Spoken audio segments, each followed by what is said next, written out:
عن النماذج وضعوا استعماله ورنت كوجاري كرا وضع ورنت كوجاري كرا وحاول أسقى مرة scientific method research method scientific method كمحوية هاي واستابس للراعيه عد والبا راعدنا النتيجه اسكو ميد لا غاarayo oo isku natiijo noqonaysa marka ujeedada u weyn ee forumka uu leeyahay waa maxay dhibaatooyinka deegaanka ka jira in si scientific loo eego then ama dawladda marka ha qaadato ama aysan qaadanine sidaan ay arintu ku saxan tahay in la yiraahdo hal tusaale haddaan soo qaadano madaxweynaha meel walba uu tago waxa leeyahay degmaan u baahana hada 93 degmaan leenahay degmooyin kale oo fara badan oo la joojiyaa jira 93 sidee ku yimaadeen wax la iska ma weydiin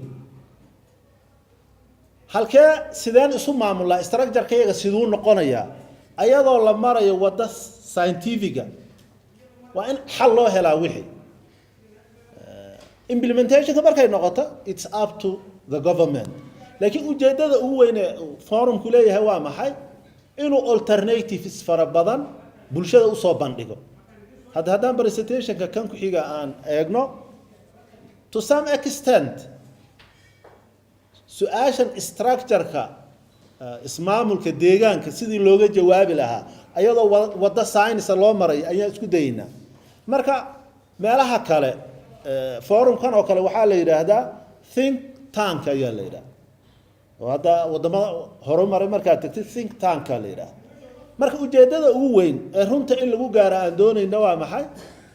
wada cilmiyaysan mustafa ku soo dhaweyn wixii inta ka baxsan